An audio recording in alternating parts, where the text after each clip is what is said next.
Right. ఇక details చూస్తే మహిళాభివృద్ధి ధ్యేయంగా కాంగ్రెస్ ప్రభుత్వం ముందుకెళ్తుందని సీఎం రేవంత్ రెడ్డి తెలిపారు. 2034లోగా 1 కోటి మంది మహిళలను కోటీశ్వరుల్ని చేస్తామని సీఎం హామీనిచ్చారు. ఇప్పటి వరకు గ్రామాల్లో 4.5 లక్షల ఇందిరమ్మ ఇళ్లు కట్టించామన్నారు. పట్టణాల్లో 1,00,000 ఇళ్లు కట్టించడమే లక్ష్యంగా పెట్టుకున్నట్లు చెప్పారు. నాచారంలో బాలామృతం ప్లాంటును సీఎం ప్రారంభించారు. ఈ సందర్భంగా మహిళలు గర్భం దాల్చిన నాటి నుంచి 6 ఏళ్ల పాటు బాలామృతం పంపిణీ చేస్తామని తెలిపారు.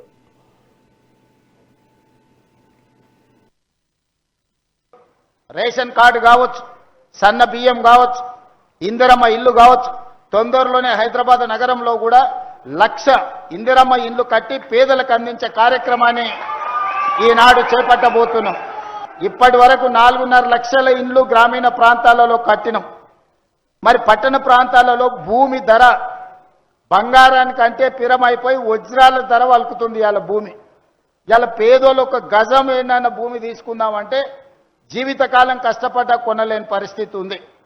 అందుకే ఈనాడు ఏ విధంగా పట్టణ ప్రాంతంలో ఉన్న పేదలను ఆదుకోవాలని 1,00,000 ఇందిరమ్మ ఇండ్లను పట్టణ ప్రాంతంలో కట్టి పేదలకు పంచి పెట్టాలి అని ఈరోజు కార్యక్రమాన్ని తీసుకున్నాం. లక్ష్యం ఒక్కటే, 2034 సంవత్సరం లోపల 1 కోటి మంది ఆడబిడ్డల్ని కోటీశ్వరులను చేసే వరకు విశ్రమించేది లేదు.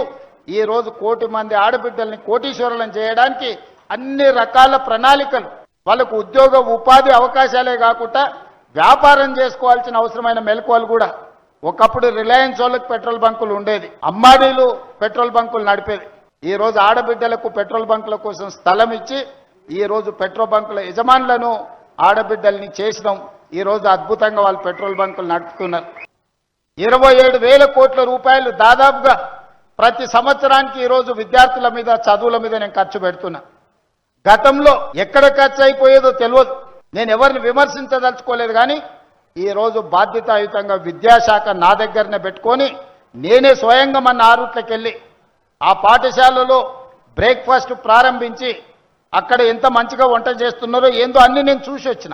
నిరంతరం కలెక్టర్లను, ఎస్పీలను ప్రభుత్వ పాఠశాలకు వెళ్ళి ఆ స్కూల్లో నాస్టా చేయండి, ఎక్కడైనా నాణ్యత లోపం ఉంటే తక్షణమే చర్యలు తీసుకోండి అని చెప్పిన. మొన్న క్యాబినెట్లో పిల్లలకు మాత్రమే టిఫిన్ లంచ్ పెడితే టీచర్లు తినకపోతే టీచర్లు దాన్ని పట్టించుకోరు. అందుకే 1,25,000 మంది టీచర్లకు మీరు కూడా టిఫిన్, నా లంచ్ అక్కడనే చేయాలని వాళ్ళకు కూడా ఇప్పుడు నిధులు ఇవ్వడమే కాకుండా చట్టం చేసిన. ఎప్పుడైతే సార్ అక్కడ టిఫిన్ తింటాడో, సార్ అక్కడ లంచ్ చేస్తాడో, పిల్లలకు పెట్టే భోజనం ఎట్లుందో సార్కు రుచి తెలుస్తుంది. సార్కు రుచి తెలిసినాక ముఖ్యంగా మహిళా టీచర్లే ఎక్కువ మంది ఉన్నారు. అమ్మ మనసు ఊరుకుంటుందా వంట బాగలేకపోతే? బల్లో ఆమె టీచర్ ఉండొచ్చు, కానీ ఇంటికి పోతే ఆమె కూడా తల్లే కదా. అందుకే ఆ వంటను సరిదిద్ది పిల్లలకు మంచి భోజనం పెట్టేటట్టు, మంచి నాష్ట పెట్టేటట్టు ఉండాలి అని అంటే ముందు టీచర్లను కూడా అక్కడనే తినేటట్టు చేయాలని ఆలోచన చేసి టీచర్లకు ప్రతిరోజు బ్రేక్ఫాస్ట్ అండ్ లంచ్ స్కూళ్ళలోనే ఇవ్వాలని మన మంత్రివర్గంలో నిర్ణయం తీసుకున్న. ఉప్పల్ శాసనసభ నియోజకవర్గం 2019 పార్లమెంట్ ఎన్నికల్లో 10,000 పైగా మెజారిటీ ఇక్కడ నుంచి మీరు అందించిండ్రు.